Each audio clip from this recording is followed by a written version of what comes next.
Hey everybody, welcome to this week's Roundup. No special announcements or anything, so let's jump right in. First up, 8BitDo just opened pre-orders on a number pad that's retro-styled and has clicky keys, and is kind of meant to go in conjunction with its original retro-themed keyboards. The price is $45, and it should ship mid-July, and it has the same color schemes to match the keyboards as well. So let's just step back for a moment in case anybody is unaware. A while back, 8BitDo released retro-themed keyboards with clicky keys and color combinations to match the NES and Famicom, and then later on the Commodore 64. And they also just released an M themed. I'm not really sure what the M edition is. They just really signify color differences that just look like old school IBM compatible keyboards. So maybe that's it. IBM M styled. I don't know. But all of those had pretty good reviews, and they connect with Bluetooth, 2.4 gig wireless, or just USB wired. And it also comes with 2 buttons that you could program to do anything that are more of a novelty than anything else, but they're still cool. And the only real complaint I heard about it was a lot of people just wanted it with a number pad. So rather than create a brand new mold for the keyboard and add the number pad to it, I guess they must have just decided to sell it separately, which I understand. Test the waters, see how they sell, see what the feedback is. Maybe people would just want that number pad to use by itself.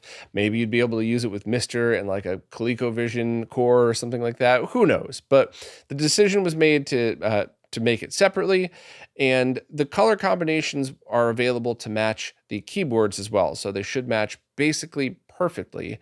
And the only thing is you could get the keyboards right now in any of the colors except the newer M color scheme. Those will release at the same time as these.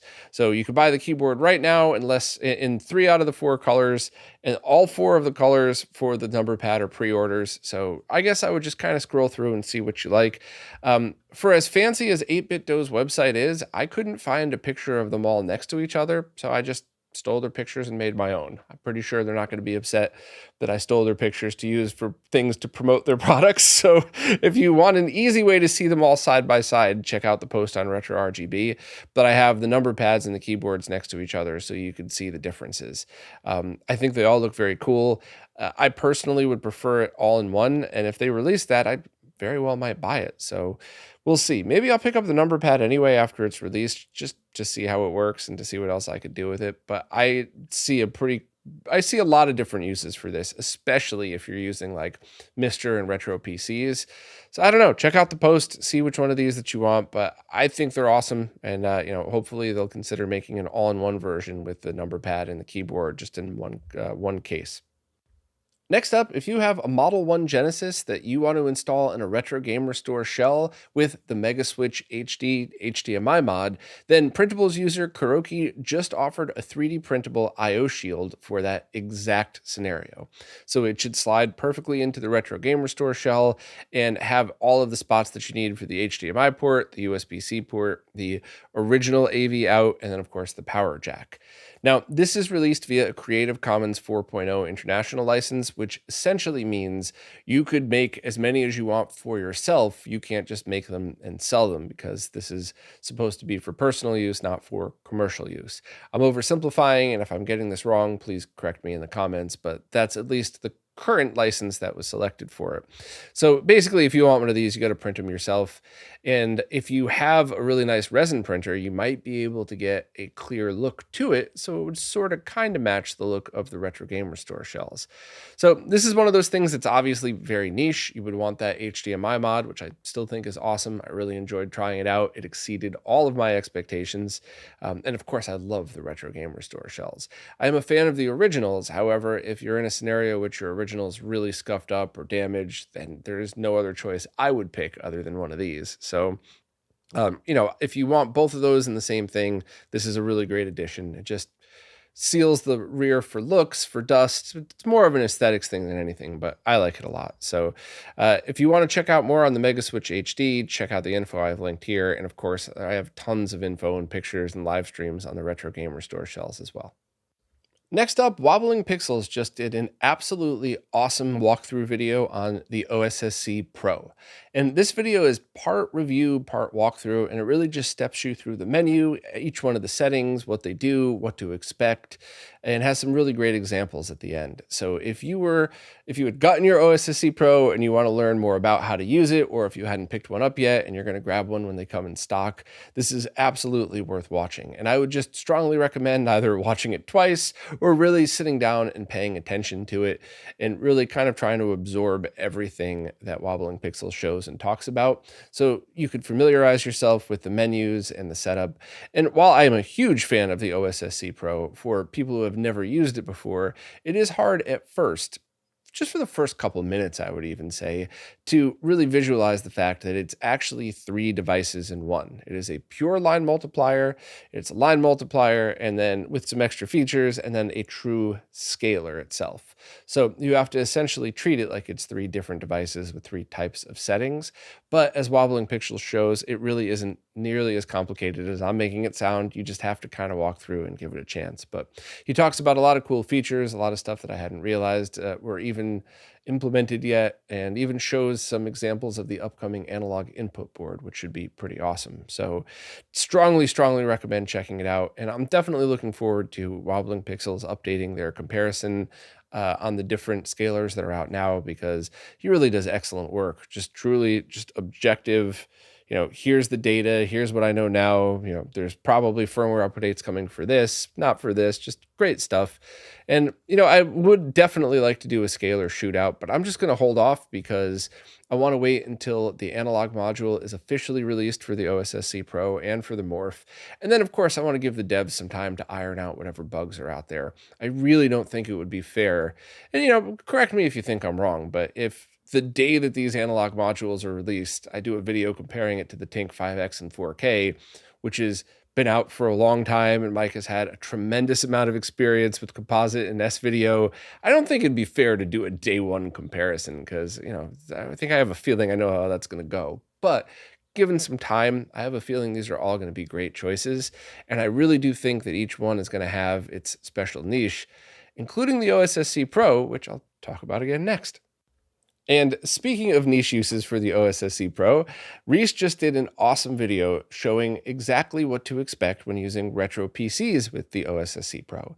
And this video was very laid back. It was not a technical deep dive. I mean that in a nice way. It was just a very let's flip this on and see how these things work.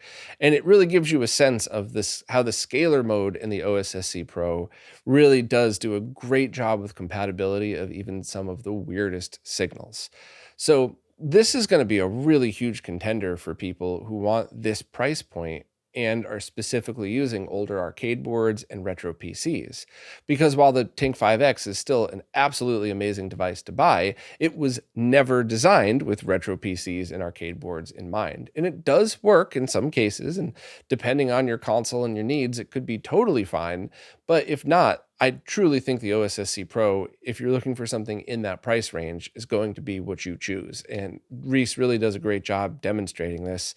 And Reese even did a follow-up video on, I believe, his second channel, just showing it specifically with the Atari ST and how that compares to the original OSSC as well as the Tink 5X. And it even showed, that second video showed how the Tink 5X worked perfectly once and had some video interference another time. So was it the Tink? Was it the computer? Was it...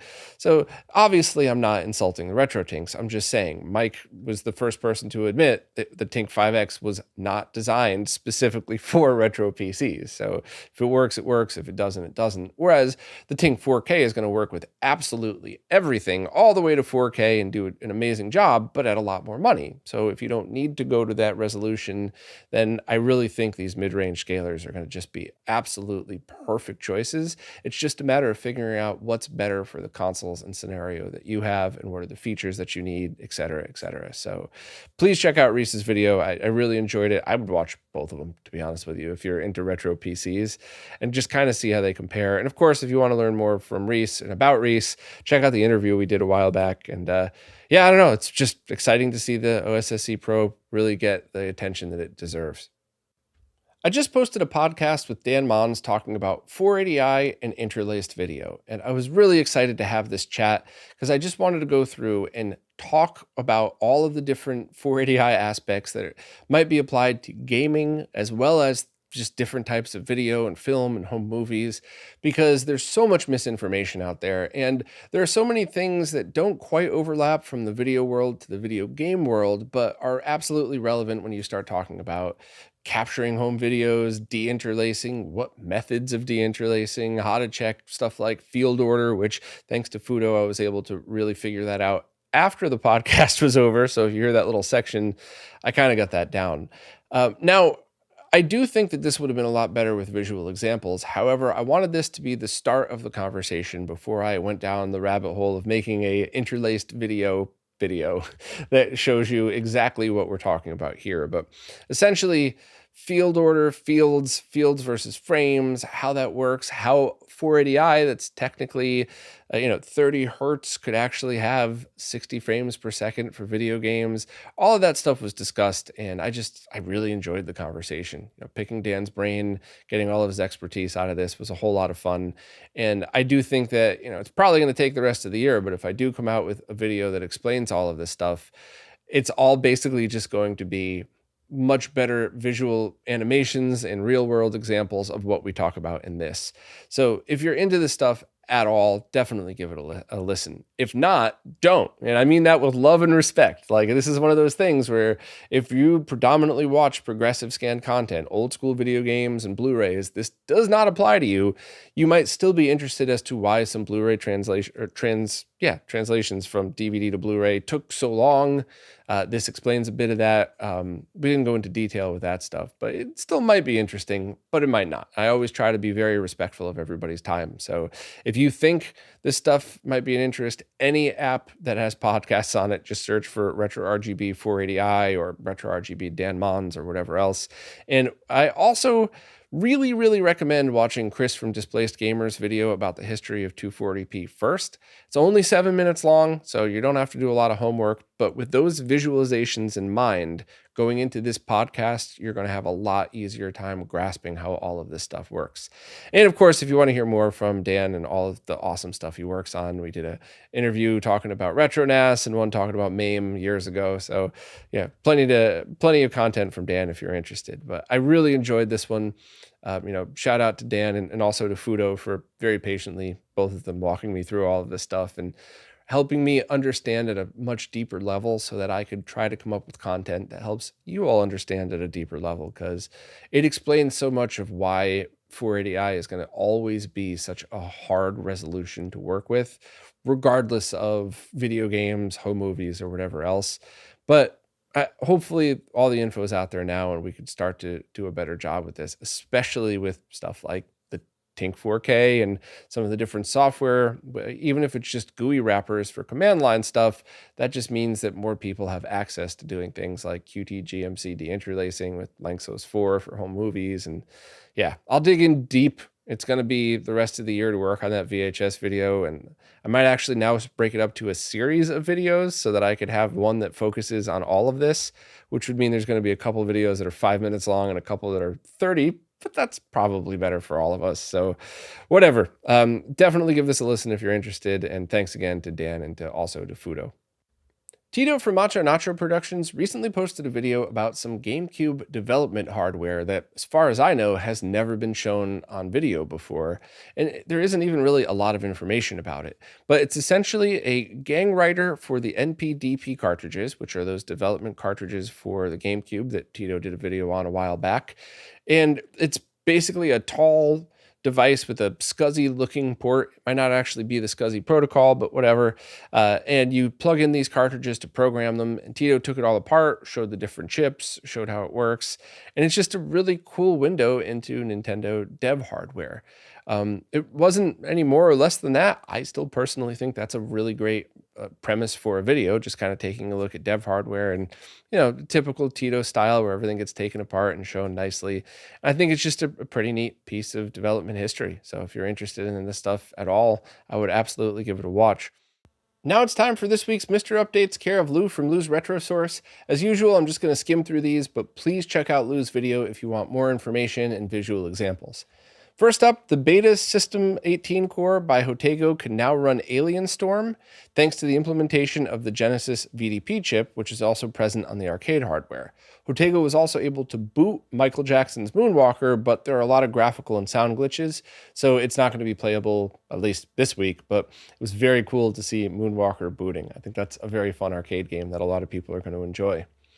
Next up, the next game in the Mr. FPGA Game Challenge is GigaWing on Capcom's CPS2 hardware. It's a single credit score challenge. It goes till June 6th, so just submit your scores to the Discord if you want.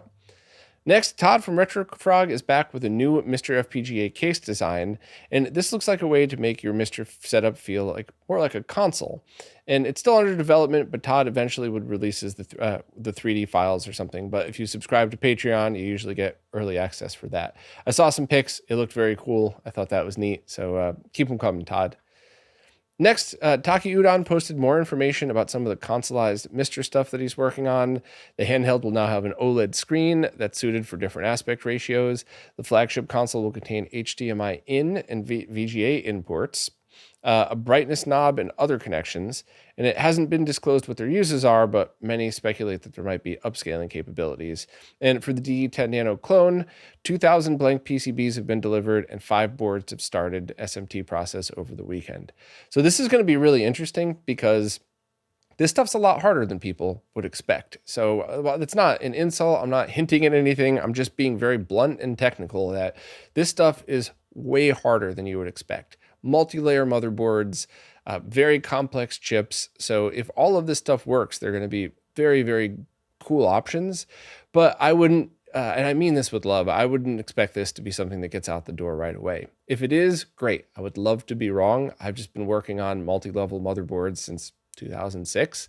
And I just know that, you know, even bigger companies like the ones I used to work with usually take a couple of revs and sometimes just run into crazy issues. So I wish all the luck to Taki Udon, but I'm definitely having realistic expectations. And most importantly, there's no pre-orders open. So it's not like they're taking people's money on a whim here. They're getting the prototypes done first, which is, I really think, a good thing. That's how you should go. So, you know, fingers crossed, but I also just want to set realistic expectations that this stuff is not easy. And I'll tell you right now, anybody that works in these is nodding their heads right now. Like, yeah, it's really hard. So next up, the Tap to Life app that allows you to tap NFC tags to your phone and launch games on your Mister now has the ability to scan barcodes.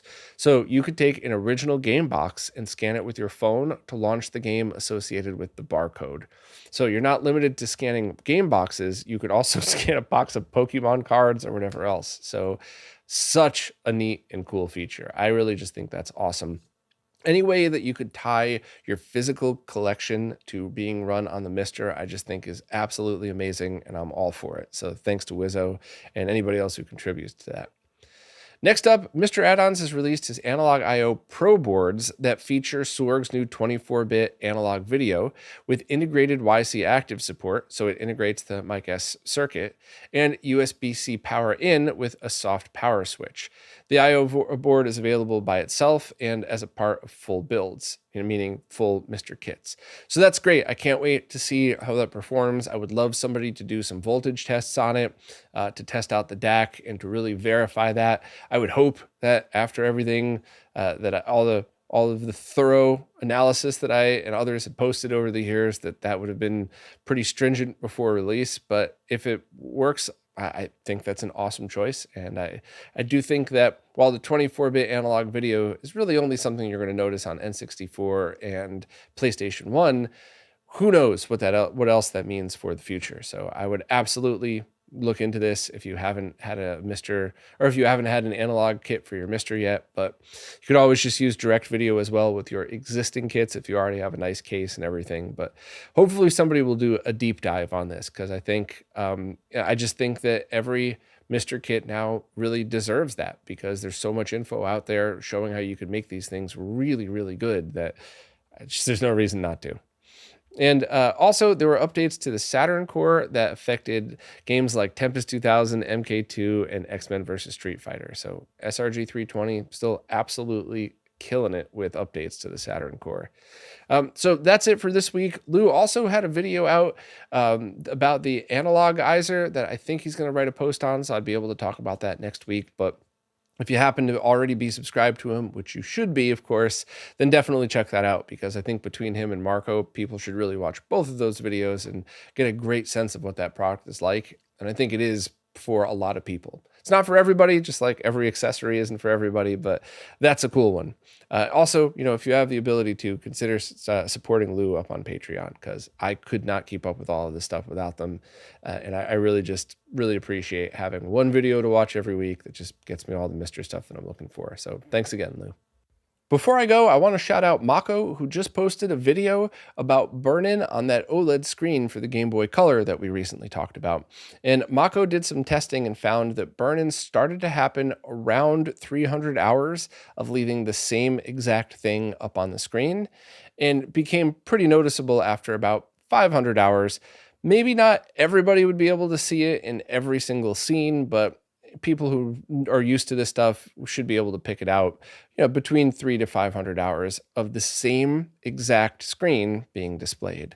So what does that mean for your average Game Boy Color user? It means you're probably fine, unless you literally only play one game ever. Then you never really would have to worry about this for quite a long time to come.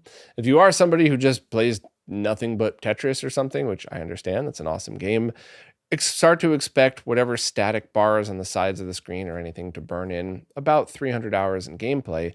But also, the way OLED screens work, if you just switch up different games, so even if you play like 10 hours this, 10 hours that, or even an hour, whatever, I don't think you really have to worry about it too much. And the screen isn't super expensive or anything like that. And while of course, I would want whatever I buy to last as long as possible, it's not like it's a $500 screen that burns in after 100 hours to $60-something screen that burns in after at least 300, but probably more. So if you want full examples and a video on this, please check out Mako's video. I thought it was awesome. I didn't realize it was out before Tito's, otherwise I would have included that in there. So, my bad on that one, but thank you to Mako for doing this video. I think it's great info that people really wanted to know the answer to, and that was some pretty solid testing. So I personally would be comfortable if I gamed on handhelds getting this one, but if you really know that you just play one or two games all the time, you might want to go with the alternative screen, but I thought it was worth mentioning either way. So thanks, Mako. Well, that's it for this week. I had to record a little bit early as I did last week. So once again, if any posts come in after this is recorded, they'll just be talked about next week. So if anything does show up, don't think I intentionally skipped something or missed something or anything like that. That's never happened before. I have forgotten stuff sometimes, but it's never been intentional. So just wanted to give people a heads up, because there's always a possibility that I'm finished recording with this and a couple hours later a post goes up. But anyway, as always, thanks to everybody who watches, listens, plays nicely in the comments, and thank you especially to anybody who supports in any way possible, because it really is you that's keeping all of this stuff alive. So thank you all so much, and I'll see you next week. This week's Roundup is brought to you by Neo Paradigm Entertainment, connecting Southeast Asian influencers with opportunities in the West.